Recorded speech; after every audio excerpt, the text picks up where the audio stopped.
Assalamualaikum warahmatullahi wabarakatuh. Ya, welcome back to my channel, Siska Wahyunantia Retmawati. Halo, apa kabar semuanya teman-teman? Semoga senantiasa sehat selalu ya. Oke teman-teman, kali ini nanti aku mau bahas tips ya buat teman-teman yang sedang berjuang di beasiswa unggulan, untuk tips wawancara dan juga sebenarnya pertanyaannya apa aja gitu ya. Oke, tapi sebelumnya buat teman-teman yang belum klik tombol subscribe, untuk klik terlebih dahulu tombol subscribe-nya dan juga aktifkan loncengnya. Dan juga buat teman-teman yang sudah selalu setia di channel YouTube aku, terima kasih banget buat teman-teman.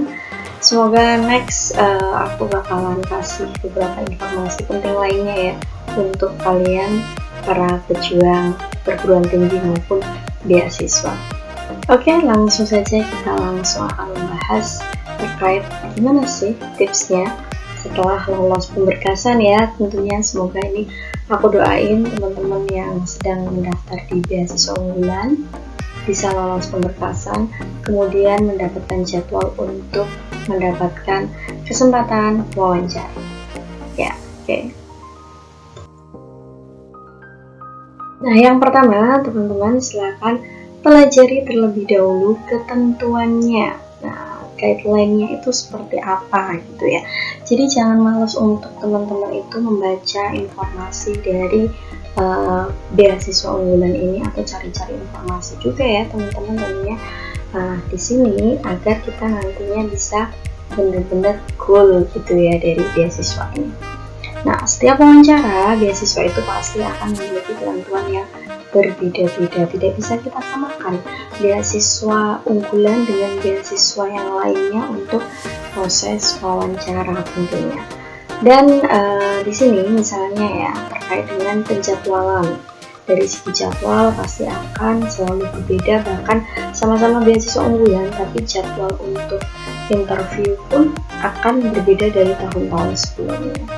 Kemudian ketentuan pakaian, misalnya ya dress code-nya yang akan dipakai itu harus seperti apa sih gitu ya. Ya paling enggak ya kalau untuk dress code yang jelas berpakaian sopan rapi ya teman-teman, karena penampilan juga akan menentukan apakah kita berhak mendapatkan beasiswa ini atau enggak. Nah, kemudian perlengkapan nih, setelah penampilan, perlengkapan dan juga berkas-berkas dokumen silakan bisa dicek terlebih dahulu sebelum kalian mengikuti interview, apakah semuanya sudah terlampir sesuai dengan ketentuan yang diminta oleh beasiswa ini. Nah, kemudian biasanya guideline itu disampaikan melalui email seminggu sebelum pelaksanaan. Jadi kalian juga harus sering memantau email yang sudah kalian daftarkan untuk mendaftar di beasiswa unggulan ini ya teman-teman. Jadi harus selalu dicek rutin gitu untuk biar nggak dapat biar nggak ketinggalan informasi, atau pasti juga dapat notif kan di handphone kalian bahwa ada email baru. Nah, kemudian guideline inilah yang akan menjadi awal dari seluruh perencanaan persiapan kalian untuk interview.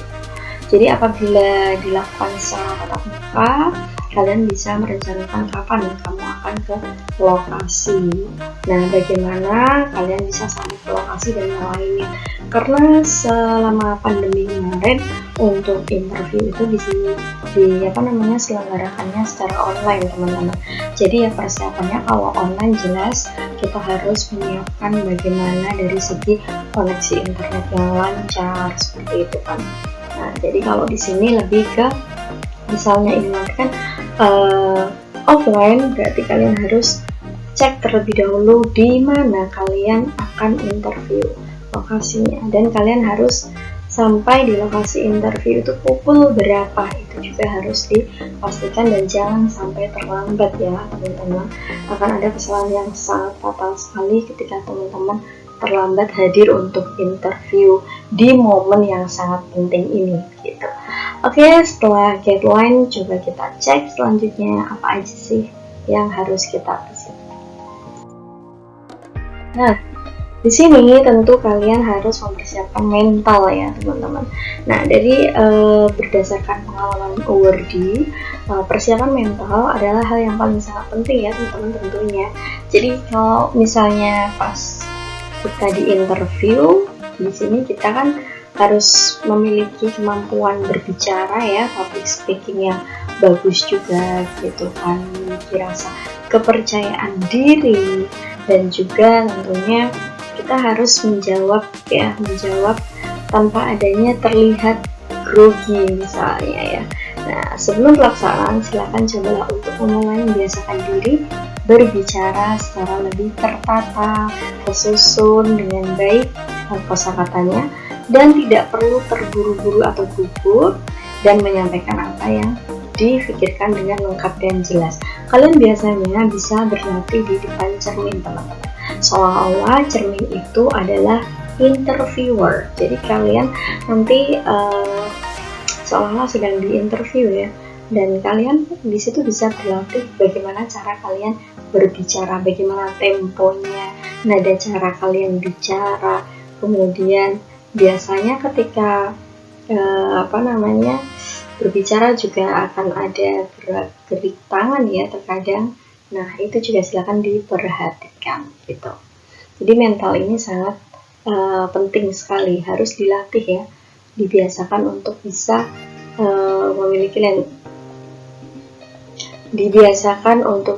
memiliki mental yang baik begitu. Nah, kemudian saat menjawab itu kita harus jawab dengan jujur teman-teman. Jadi kayak misalnya, karena kan nanti ini ya latar belakang background dari pewawancara itu adalah psikolog, so pasti ya psikolog itu belajar banyak hal tentang bagaimana gerak-gerik tubuh kalian gitu ketika menjawab pertanyaan-pertanyaan ya. Nah, ini body language. Kemudian juga akan membaca ya bagaimana dari raut wajah kalian. Kemudian pokoknya akan sangat menyeluruh sekali ketika kalian berhadapan dengan psikolog. Mereka akan sangat detail sekali mengamati hal-hal yang kalian jawab begitu dari pertanyaan-pertanyaan yang diberikan.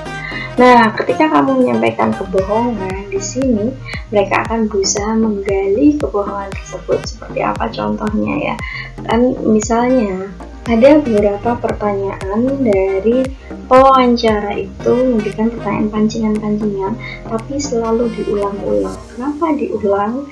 Ya, tujuannya untuk mengetahui apakah kalian konsisten dalam menjawab pertanyaan yang pertama dengan yang kedua, padahal pertanyaannya sama, tapi akan ada jedanya gitu ya teman-teman. Nah, jadi silakan hal-hal seperti ini harus kalian benar-benar pikirkan sebelum kalian menjawab pertanyaan. Nah, kemudian hal ini untuk melihat bagaimana jawabanmu, apakah konsisten tadi ya teman-teman. Nah, wawancara beasiswa tidak mencari kandidat yang sempurna sebenarnya teman-teman, dengan segudang kelebihan yang kalian miliki gitu, enggak. Tapi mereka justru akan mencari juga atau melihat orang-orang yang jujur begitu. Jadi ya udah, sampaikan ketika kalian memang memiliki kelebihan, dan pasti dari setiap orang juga akan memiliki kekurangan. So jangan ragu-ragu ketika kalian harus menyampaikan kekurangan kalian gitu. Jangan malu ya, harus disampaikan apa adanya. Jangan semuanya disampaikannya kelebihan, semuanya ya kelebihan dari diri kalian. Yang penting nanti ketika kalian menyampaikan kekurangan kalian, kalian akan memberikan hal apa yang sekiranya bisa mengurangi kekurangan yang ada pada diri kalian, sehingga tetap kalian unggul begitu. Nah, di sini kalian juga harus seimbang dalam menjawab, jadi harus balance. Jadi antara menjawab pertanyaan, kemudian dengan menambah jawaban ini. Nah, ini terkadang menjadi hal yang sangat sulit Ingat prinsipnya gini, kalau misalnya berbeda keperluan wawancara, maka gaya menjawabnya pun juga harus berbeda. Nah, kalau misalnya kalian diwawancara oleh pihak berwajib, maka jangan pernah menjawab hal yang tidak ditanyakan. Tetapi kalau misalnya untuk wawancara beasiswa seperti ini, akan lain halnya ketika kalian menjawab ya. Jika kita hanya menjawab apa yang ditanyakan, terkadang nanti justru akan membuat ada hal yang perlu diluruskan dan diperjelas tentang konteks yang kamu sampaikan, sehingga perlu untuk menambah jawaban kalian. Nah, namun kita juga harus bisa menahan diri, atau ya pokoknya jangan terus jawab terus gitu ya teman-teman, nanti agar jawaban kita tuh nggak bisa sampai untuk kemana-mana. Kadang kan kita tuh sebenarnya ditanya apa gitu, tapi pertanyaan kita tuh bulet terus kemana-mana gitu ya, sampai akhirnya tuh kayak udah nggak nyambung antara apa yang ditanyakan sama apa yang kita jawab, dan itu akan terlalu bertele-tele banget gitu. Nah, kemudian di sini kita harus tadi menyeimbangkan kapan kita boleh menambah jawaban meskipun mungkin tidak ditanyakan secara langsung oleh wawancara, tetapi seberapa banyak penambahannya itu juga wajib kamu ketahui batasannya. Tetap harus ada batasannya ketika kalian ingin memberikan tambahan jawaban. Nah, jadi singkatnya memang kita harus jelas, namun to the point, langsung ke poin apa yang ditanyakan oleh wawancara. Jadi jangan sampai muter-muter ya jawabannya, harus kita benar-benar paham pewawancara memberikan pertanyaan apa sih, dan yang diminta nanti jawabannya seperti apa. Nah, itu kalian harus pikirkan. Nah, kemudian di sini yang tadi nyambung sebelumnya ya, terkait dengan bagaimana mengatasi kekurangan. Nah, sementara kalian pasti ingin berpikir ya, rata-rata kita akan berpikir yang lolos itu pasti nanti mereka yang selalu menyampaikan keunggulan-keunggulannya gitu. Nah, enggak ya teman-teman, lagi-lagi kembali ke setiap manusia pasti punya kekurangan dan juga kelebihan. Nah, di sini tidak selamanya ya kita harus menunjukkan keunggulan, tapi terkadang dengan menunjukkan atau mengakui sebuah kekurangan juga menjadi nilai tambah untuk diri kita. Seperti sebelumnya, poin pentingnya adalah kejujuran dan juga apa adanya. Nah, meskipun demikian, dalam menjelaskan kekurangan kita harus disertai dengan penjelasan solusi untuk mengatasi kekurangan kita itu seperti apa gitu. Jadi kita ada solusinya dengan kekurangan itu ya teman-teman. Oke. Nah, di sini untuk menguasai esai. Jadi dalam beasiswa unggulan ini kan teman-teman udah nulis esai nih ya. Nah, esai itu juga tema sudah ditentukan dari pihak pemberi beasiswa kan. Nah, semua beasiswa yang mensyaratkan esai, wawancaranya adalah untuk mengkonfirmasi, membahas kembali dan mendiskusikan esai yang telah dibuat. Jadi nanti pertanyaannya yang diberikan akan menanyakan seputar detail dari esai kalian. Dengan menguasai esai yang sudah ditulis sebelumnya, kita bisa menjelaskan dengan detail, tenang, dan yakin. Jadi silakan teman-teman, ketika membuat esai itu, kalian harus menguasai isinya. Karena nanti pada dasarnya ketika pewawancara itu pasti akan menanyakan seputar esai, dan mereka sudah membaca esai kalian, sudah memahami isi esainya, tinggal akan diklarifikasi gitu ya, dikonfirmasi ke kalian sebagai calon awardee di beasiswa ini gitu. Jadi pastikan benar-benar kalian menguasai apapun yang kalian tulis dalam esai tersebut. Dan esai jelas harus menarik ya teman-teman, membuat rasa excited banget buat pewawancara itu milih kalian. Jadi ibaratnya gini, esai itu ketika dibaca oleh pewawancara itu mereka akan mencari kenapa saya harus milih kalian gitu. Nah, jadi ada hal yang unik di dalam tulisan esai kalian. Oke, nah bagi teman-teman yang masih bingung menulis esai bisa cek di YouTube aku, udah ada contoh-contohnya dari beberapa awardee yang sudah lolos di beasiswa ini, dan semoga kalian ya the next ini ya yang benar-benar lolos untuk beasiswa unggulan. Nah, oke, di sini jangan mengarang. Nah, mengarang di sini apa? Jadi kalau misalnya selain pertanyaan seputar esai, pasti kan tentu saja. Nah, di sini poinnya tentang jangan mengarang. Selain pertanyaan seputar esai, terkadang dalam wawancara itu kan akan mendapatkan pertanyaan yang seringkali mengagetkan kalian di luar dugaan. Jadi memang tidak semua di dalam esai, tapi esai akan ditanyakan. Tapi ada pertanyaan yang di luar dari kategori esai tersebut, dan kadang-kadang di luar dugaan kita. Misalnya nih, menanyakan tentang profil jurusan kalian yang berkaitan dengan ekonomi, misal.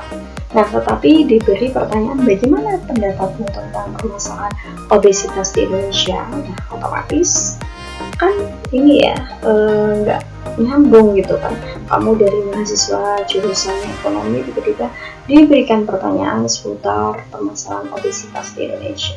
Nah, itu sangat mungkin terjadi ya teman-teman, untuk pertanyaan-pertanyaan yang munculnya di luar dugaan gitu. Jadi kita harus pintar-pintarnya untuk menyusun sebuah kata untuk menjawab yang tepat gitu. Nah, di sini mungkin bagi beberapa mahasiswa bisa menjawab, tetapi apabila mendapatkan pertanyaan yang memang tidak kita ketahui jawabannya, jangan coba untuk mengarang sendiri ya jawabannya. Nah, kalian bisa menjawab semampu kalian dengan pengetahuan yang kalian miliki. Kalau nanti kita ini ya memang tidak mengetahuinya sama sekali, maka jawab saja kalau memang kita tidak mengetahui tentang isu tersebut, atau saya tidak mengetahui tentang permasalahan obesitas di Indonesia. Tapi juga jangan nanti setiap pertanyaan yang tidak diketahui langsung dijawab saya tidak tahu ya, tapi tetaplah nanti berusaha dari segi sepemahaman kalian terlebih dahulu, atau kita tidak mau menjawabnya sama sekali ya, atau kita tidak mau menjawabnya sama sekali, kita harus tahu kapan kita tidak bisa menjawab pertanyaan interviewer. Nah, terus poin pentingnya di sini intinya jangan coba-coba selalu berspekulasi seolah kalian tuh tahu, kayak serba tahu semuanya gitu ya.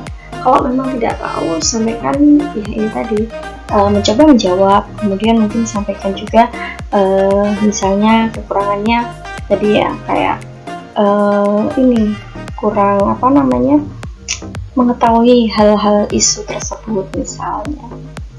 Nah, jadi penting ya teman-teman, sebenarnya dari literasi artinya kita harus tahu dari semua bidang gitu, bukan hanya dari profil jurusan kita, tapi kita memiliki wawasan yang luas. Ternyata penting banget untuk bisa menjawab pertanyaan-pertanyaan yang di luar dugaan. Nah, kemudian daftar pertanyaan wawancara beasiswa unggulan menurut pengalaman awardee. Nah, di sini biasanya ada pertanyaan semacam ini. Silakan perkenalkan dan ceritakan tentang dirimu. Nah, di sini berarti misalnya nih, saya rasa setiap wawancara di sini ya beasiswa akan menanyakan hal ini. Cobalah untuk menjawab pertanyaan dari perspektif yang berbeda. Dari sudut pandang yang berbeda, jangan hanya memperkenalkan nama saya adalah Siska Limita Sekondari gitu ya, jangan ya. Dan apa yang sudah ada di berkas catatan interviewer. Jadi ceritakan hal lain yang masih berkaitan dengan beasiswa gitu, untuk memperkenalkan dan menceritakan tentang diri kita. Oh iya, sebelumnya baru ingat tadi terkait dengan ketika kalian menyampaikan kekurangan kalian, teman-teman. Kalian misalnya ya, kalian merasa diri kalian kurangnya adalah dari segi tipe orang yang memang belum bisa tepat waktu atau on time dalam, misal contoh nih ya, mengumpulkan tugas, itu contoh aja. Nah, terus di sini punya solusinya dengan mengatasi kekurangan saya yang terlambat dalam mengumpulkan tugas. Saya atasi dengan membuat jadwal sekiranya tugas-tugas apa saja yang belum dikumpulkan untuk akhirnya nanti menjadi on time gitu misal. Jadi kan harus ada solusi gitu. Nah, ini saya lanjut lagi ke ini pertanyaan berikutnya. Apa alasan mendaftar beasiswa unggulan? Nah, bisa jadi ini juga akan menjadi sebuah pertanyaan oleh interviewer. Jadi di sini kalian jelaskan apa yang memang menjadi alasan kamu sendiri. Jadi kalau di sini contoh nih, ini contoh dari jawaban awardee. Karena orang tua saya berasal dari keluarga yang pas-pasan dan bukan dari keluarga yang berlebih. Untuk bisa memuliakan saya, mereka harus bersusah payah. Itu adalah jawaban dari awardee ya, contoh aja. Tapi saya yakin kalian semuanya pasti punya alasan sendiri kenapa mendaftar beasiswa unggulan. Berikan jawaban yang terbaik ya teman-teman. Terus di sini untuk itu alasan saya mendaftar beasiswa ini adalah untuk membantu meringankan beban orang tua saya. Saya yakin dengan mendapatkan beasiswa ini akan sangat membantu orang tua saya. Nah ini berarti dari segi finansial ya teman-teman, lebih ke alasannya. Oke, selanjutnya. Nah ini pertanyaan berikutnya terkait dari jurusan apa. Nah ini tipe pertanyaan yang jawabannya tidak perlu kamu tambahkan ya. Jadi apa kegiatan kamu selama berkuliah, ini juga pertanyaan yang ini juga tidak butuh tambahan. Wawancara beasiswa memang seperti ini, ada pertanyaan singkat dan yang panjang. Jadi kalau seperti ini kan jelas, kalian ditanya dari jurusan apa, jawab dong dari jurusan psikologi, ilmu komunikasi, sastra Inggris dan yang lainnya. Kemudian kegiatan kamu selama berkuliah, jelas kan, kamu bisa menjelaskan kegiatan selama berkuliah. Selain kuliah misalnya mengikuti organisasi BEM atau mungkin organisasi yang lainnya ya, itu juga bisa langsung dijawab secara singkat. Jadi tidak semuanya pertanyaan yang diberikan itu sifatnya panjang dan butuh penjelasan. Nah kemudian ini ada pertanyaan juga, misalnya contoh nih, kamu dari jurusan gizi ya, menurutmu junk food itu bagaimana? Nah pertanyaan semacam ini memang memancing kita untuk menjelaskan. Seperti tips sebelumnya, jelaskan sesuai dengan kadar keilmuan yang kalian miliki ya. Ini untuk mahasiswa ongoing harusnya bisa lebih detail lagi ya dalam menjawab karena sudah ada proses perkuliahan. Tapi buat mahasiswa baru, tetap saya yakin kalian juga pas mau interview, paling enggak kalian tahu tentang jurusan yang kalian ambil gitu ya. Nah, meskipun memang tidak bisa menjelaskan dengan panjang lebar, namun menyampaikan dengan fakta umum yang ada dan sesuai dengan keilmuan itu sudah cukup gitu. Nah, jadi memang ini harus dipersiapkan teman-teman karena ada penjelasannya. Nah, di sini pertanyaan berikutnya, coba jelaskan tentang keluargamu. Ya, di sini pasti punya versi jawaban masing-masing ya nantinya. Nah, yang terpenting jelaskan saja sesuai keadaan. Tidak perlu kalian mendramatisir atau yang lainnya. Kalau memang adanya A, ya jelaskan aja A gitu ya. Contoh, sampaikan tentang kondisi ekonomi, mulai dari ekonomi, kemudian kebutuhan untuk berkuliah kalian, dan juga dengan keluarga kalian, jumlah saudara, statusnya bagaimana, apakah kerja atau tidak. Pokoknya seputar keluarga kalian gitu ya. Jadi benar-benar apa adanya saja gitu masalah kondisi ekonomi dan keluarga. Nah selanjutnya, beasiswa ini kan dari uang APBN milik negara. Apa yang akan kamu lakukan jika mendapatkan beasiswa ini? Nah apabila ini contoh juga, apabila saya mendapatkan beasiswa ini, selain karena memang saya membutuhkannya, ini merupakan tanggung jawab rakyat dan negara yang diberikan kepada saya. Untuk itu saya akan menggunakannya dengan sebaik mungkin. Karena diperuntukkan untuk keperluan kuliah, maka akan saya gunakan untuk menunjang peningkatan prestasi akademik dan non-akademik saya. Yang terpenting saya tidak akan menyalahgunakan beasiswa ini. Nah ini silakan alasannya juga bebas ya teman-teman, seperti apa pandangan kalian begitu ketika mendapatkan beasiswa ini, itu gimana kalian untuk mengelola gitu keuangannya. Nah selanjutnya, coba ceritakan kelebihan dan kekurangan menggunakan benar. Di sini pun akan ada pertanyaan untuk kelebihan dan kekurangan, jadi nggak masalah kita menyampaikan kekurangan. Jadi masing-masing orang pasti kan punya kelebihan tadi sama kekurangan yang berbeda-beda. Jadi sesuaikan dengan diri kalian dan sampaikan lagi. Ketika ada kekurangan, sampaikan solusi. Ketika kalian memiliki kekurangan A, kalian sampaikan solusinya A gitu.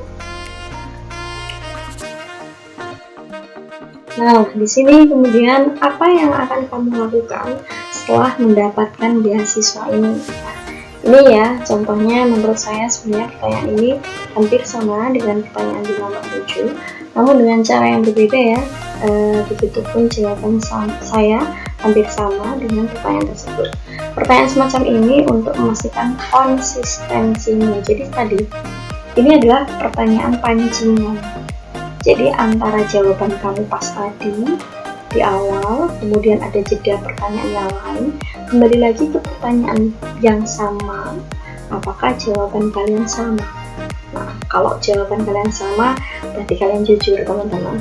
Tapi kalau misalnya jawaban kalian berbeda, nggak konsisten, karena mungkin juga kondisi kalian pas di wawancara kan banyak hal ya yang kalian pikirkan, duh nanti saya kalau jawab kayak gini mengurangi poin nggak ya nilainya, terus ini jawaban saya tepat nggak ya, terus belum lagi benar-benar mendengarkan pertanyaan dengan baik gitu. Akhirnya kan ketika dikasih jeda beberapa soal kadang kita udah lupa gitu. Tapi kalau kalian jujur, saya yakin jawabannya akan sama teman-teman. Nah, di sini sejujurnya pertanyaan ini belum lengkap karena beberapa untuk pertanyaan saya sudah tidak mengingatnya. Jadi setiap interviewer juga memiliki pertanyaan yang berbeda-beda. Namun gambarannya seperti ini. Jadi intinya apa ya? Dari setiap tes interview itu pertanyaan antara nantinya apa ya peserta satu dengan yang lainnya bisa jadi akan berbeda-beda teman-teman. Ini untuk gambaran saja gitu ya. Ini pertanyaan-pertanyaan ini muncul oleh awardee yang pernah memang sudah lulus begitu. Nah, di sini banyak faktor yang pengaruhnya, bisa dari interviewernya yang memang memiliki segudang pertanyaan atau karena jawaban kita yang rawan untuk harus dikulik lebih dalam oleh interviewer. Nah, yang terpenting silakan teman-teman tunjukkan rasionalitas, mampu bertindak efektif, siap bekerja, dan mampu menyesuaikan dengan segala keadaan. Nah, jadi ini yang paling penting buat teman-teman ya. Oke teman-teman, di sini aku tambahkan untuk tips bagaimana kalian bisa lolos begitu untuk interview. Yang pertama adalah kalian tadi berpenampilan yang menarik dan juga fresh ya, penuh dengan rasa percaya diri ya, keyakinan yang tinggi, mental yang kuat. Kemudian juga kalian tetap tenang aja gitu, relax aja, jangan tunjukkan kalian gugup gitu. Terus banyak hal ketika kalian masuk ke dalam ruangan interview, kemudian kalian duduk, dari awal kalian masuk ke ruang interview itu sudah akan diamati oleh psikolog ya. Nah, oleh psikolog bagaimana cara kalian membuka pintu, bagaimana cara kalian duduk, bagaimana saat kalian duduk posisinya. Jadi posisi tentu saja harus tegak ya teman-teman, kemudian terlihat siap, dan di situ tangan kalian jangan terlalu ini ya, kan banyak nih kadang ada yang tipe-tipe orang yang diwawancara tuh kalau ada ballpoint di meja suka dimain-mainkannya, dipegang-pegang ballpointnya gitu untuk menghindari apa ya, sebenarnya dia tuh grogi. Jadi sebenarnya grogi cuman kayak larinya ke arah sana, bermain entahlah yang ada di meja itu apa gitu, entah ballpoint, entah buku atau yang lain. Jangan ya, jadi kalian tetap bersikap duduk posisi yang ya tegak, kemudian siap gitu, dan kalian dengarkan baik-baik dari pertanyaan interviewer. Itu justru akan jauh lebih baik dibandingkan kalian mengalihkan apa ya, rasa grogi kalian dengan hal-hal yang semacam tadi yang saya contohkan itu ya. Jadi buat teman-teman, bismillah, semoga lolos di interview dan pemberkasan tentunya sampai akhirnya goal untuk mendapatkan ya, ininya semoga teman-teman di sini semuanya sukses untuk bisa lolos di pemberkasan beasiswa unggulan dan juga interview sampai akhirnya goal mendapatkan beasiswa unggulan tahun 2020 dua ini nanti ya teman-teman. Jadi silahkan tetap semangat, dicoba terus bagi teman-teman yang masih berjuang, tetap semangat dan optimis ya, itu kuncinya ya. Nah, oke teman-teman, ternyata sudah selesai ya apa yang ingin saya sampaikan, semuanya sudah disampaikan sepertinya. Tapi kalau misalnya masih ada pertanyaan-pertanyaan teman-teman, silakan bisa langsung tinggalkan pertanyaan di kolom chat komentar di YouTube ya, atau mungkin teman-teman silakan juga bisa follow di Instagram aku siska_martullah, atau juga bisa messenger aku di Facebook Siska Wadinuntias_Retnawlandari, atau juga bisa kunjungi TikTok aku Siska Counselor. Dan silakan buat teman-teman yang belum subscribe ya, klik tombol subscribe-nya dan aktifkan loncengnya agar selalu mendapatkan notif dari aku. Oke, thank you very much for your nice attention. See you. Wassalamualaikum warahmatullahi wabarakatuh.